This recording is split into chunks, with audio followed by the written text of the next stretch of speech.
बांट देते हैं। कुछ संयम होना चाहिए, कुछ नियम होना चाहिए।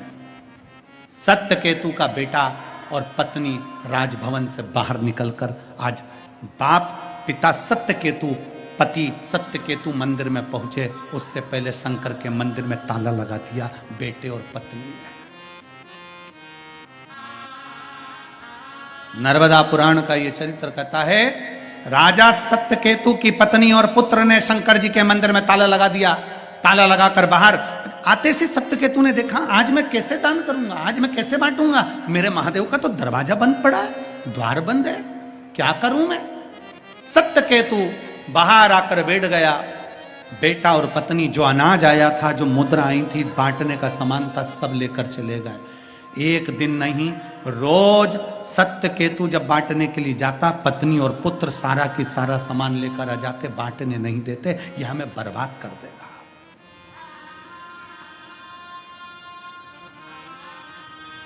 इसीलिए शिव महापुराण की कथा कहती है,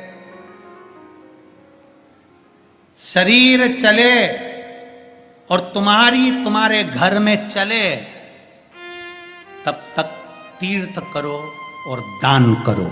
जिस दिन शरीर नहीं चलेगा उस दिन तीर्थ नहीं कर पाओगे, और जिस दिन तुम्हारे घर में नहीं चलेगी उस दिन 1 रुपए का दान नहीं कर पाओगे। तुम्हारे घर में चल रही है, मैं कमा रहा हूं, मेरी मर्जी, मैं दे सकता हूं, मेरा मन। जिस दिन घर में मालूम पड़े बहू आ जाए, बेटा आ जाए, परिवार बढ़ जाए, बढ़ता परिवार कह देगा, क्या पापा जी, क्या दान देने जा रहे हो, क्यों पानी पिला रहे हो, क्यों बिस्कुट खिला रहे हो। जिसने कथा कराई वो जाने, अपन काय को खिलाएं, अपन क्यों दे, अपन क्यों ठेहुआ बना कर ले जाए, अपन क्यों पूड़ी बना कर ले जाए, अपने को क्या करना, जो कथा करवाए वो जाने। पर नहीं, जब तक शरीर चले और तुम्हारे घर में चले, शरीर चले तो एक बार शिव महापुराण के पंडाल में बैठकर कथा जरूर सुनो, और अगर तुम्हारे घर में चले तो दोनों हाथों से दान जरूर करो, सत्कर्म करो, पुण्य करो, बन सके वैसा कर्म करते रहो। चले तुम्हारे घर में, जब तक कर्म। सत्यकेतु रोता, आंखों में अश्रु भर लिया, मेरी पत्नी मेरा बेटा ऐसा हो गया, दान नहीं करने देता, पुण्य नहीं करने देता, क्या करा जाए।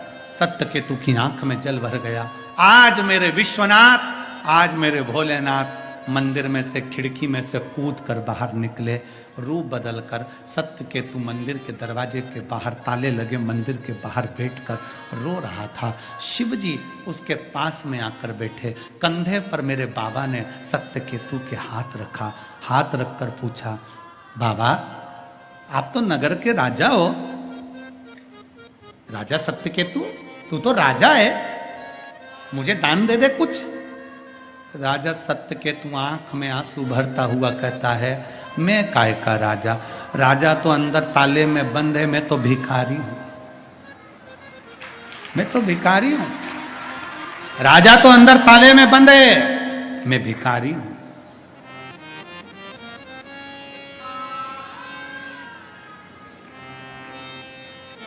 और यही होना चाहिए। सेठ मत बनो, सेठ बनोगे तो टेंशन बढ़ेगी। फैक्ट्री है ना तुम्हारी, तो भी तुम सोचो कि मैं नौकर हूं। दुकान है ना तुम्हारी, तो भी तुम सोचो कि मैं नौकर हूं। सेठ बन गए, नौकर बनकर रहोगे तो सुखी रहोगे, सेठ बनोगे तो चिंता लगेगी, फैक्ट्री का बिल जमा करना है, ये करना है, वो करना है, लाइट देखना, ये हो गया, घाटा हो गया, मुनाफा हो गया, ये हो गया। और अगर नौकर होगे तो सेठ जी बिल भरेंगे, सेठ जी मुनाफा देखेंगे, सेठ जी घाटा देखेंगे, हमें तो महीने की तनख्वाह दो और हम ये चले। नौकर सबसे ज्यादा सुखी होता है, सेठ टेंशन में रहता है। इसलिए चाहे तुम्हारी दुकान हो, चाहे तुम्हारी सर्विस हो, चाहे तुम्हारा मकान हो, चाहे तुम्हारी फैक्ट्री हो, तुम नौकर बन जाओ और विश्वनाथ को सेठ बना दो कि हमारा सेठ हमारा विश्वनाथ है, हम नौकर वो सेठ। तो चिंता किसकी, जम के बोलो जरा, विश्वनाथ। टेंशन किसको, विश्वनाथ को। अपन कौन, हम तो बाबा के नौकर, हमें काय का चिंता, हमें तो महीने की तनख्वाह दे देना बाबा, बस बहुत है। मेरे बाबा तेरी नौकरी सबसे बढ़िया है, सबसे जब से तेरा गुलाम हो गया, तब से मेरा भी नाम हो गया। शब्द पर जाना। नाम कब हुआ? जब गुलाम हुआ। जब से तेरा गुलाम हो गया। सेठ थे तो नाम नहीं था, गुलाम बन गए तो तनख्वाह मिलने लगी, सेठ वो नाम अपना हो रहा है। जब से तेरा गुलाम हो गया, तब से मेरा भी नाम हो गया। वरना औकात क्या थी मेरी, सबसे बढ़िया ये सबसे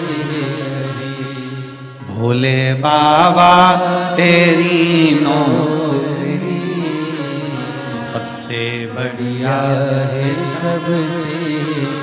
नौकर बन जाओ, वो टेंशन उसको दो।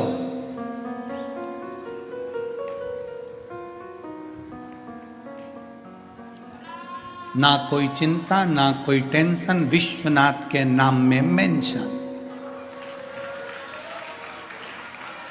विश्वनाथ जी के नाम में मेंशन है, टेंशन उसको दे दो, अपने क्या करना,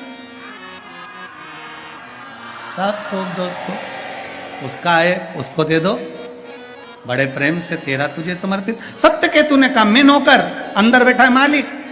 अच्छा तो कुछ दान नहीं देगा? तो क्या मालिक ने तिजोरी की चाबी पत्नी और बेटे को दे दी? आजकल उसने ताला लगा के सब ले जाती, दान करने को छोड़ने। तो मैं किससे मांगू? भगवान शंकर कंधे पे हाथ रख कर बोले मैं किससे ले? तो इतने में सत्यकेतु राजा बोले मेरी पत्नी और बेटे के पास चले जाओ। पत्नी और बेटे के पास जाकर अलग जगह ही भोलेनाथ ने भिक्षाम दी। पत्नी और बेटा निकल कर कहता है हमारे यहाँ कुछ भी नहीं है, कुछ भी नहीं, निकल जा बाहर। शंकर जी बाहर निकल गए। दुख नारायण को हो गया। लक्ष्मी को बुलाया, इधर आ लक्ष्मी, इसका पूरा राज्य नष्ट कर दे। हे लक्ष्मी, राजा सत्यकेतु के बेटे का और पत्नी का पूरा राज्य नष्ट कर दे। इतने में शंकर भगवान को मालूम पड़ा कि लक्ष्मी पूरे राज्य को नष्ट करने चली। शंकर भगवान दौड़ कर आ गए, नारायण क्षमा करिए, नारायण क्षमा करिए, नष्ट ना करो। बाबा आप अगर पत्नी और बेटे को नष्ट कर दोगे, राज्य नष्ट कर दोगे, तो मेरे सत्यकेतु का दिल दुखेगा, मेरे सत्यकेतु बेटे का दिल दुखेगा। इसलिए एक सत्यकेतु के लिए ये कैसे भी है ना, तो भी इनका भंडार भर दे दो, तो भी। घर में अगर कोई एक शिव भक्त है तो याद रख लेना तुम्हारा घर अच्छा चल रहा है उस शिव भक्त के कारण, क्योंकि भगवान तुम्हारे भाग्य से नहीं, कोई शंकर को जल चढ़ाने वाले के भाग्य से तुम्हें दे रहा है। शिव का समय आया, शिव महापुराण की कथा कहती है सत्यकेतु का राज्य नष्ट नहीं हुआ, केवल सत्यकेतु के लिए शिव ने रोक दिया। केवल एक सत्यकेतु के। हमारे परिवार में, हमारे घर में, हमारे कुटुंब में अगर कोई शंकर को जल चढ़ाने वाला है, समझ लेना दुख की घड़ी धीरे धीरे समाप्त होगी। धीरे धीरे, फाइल थोड़ी मोटी है, थोड़ा समय लगता है। शिव पुराण 24,000 श्लोक की है, 18,000 श्लोक उसमें भरे पड़े हैं श्रीमद् भागवत। तो ऐसे सारी पुराणे भी माननीय मुख्यमंत्री जी करते 1.25 लाख श्लोक उसमें बड़े पड़े हैं महाभारत में। तो ऐसे सब भरा पड़ा है, ये भी इतनी मोटी है, इसको धीरे धीरे धीरे धीरे धीरे धीरे कम होती है। उसी तरह याद रखिए कि जीवन में दुख आया है तो धीरे धीरे धीरे धीरे कटता है, समय लगता है, समय लगता है।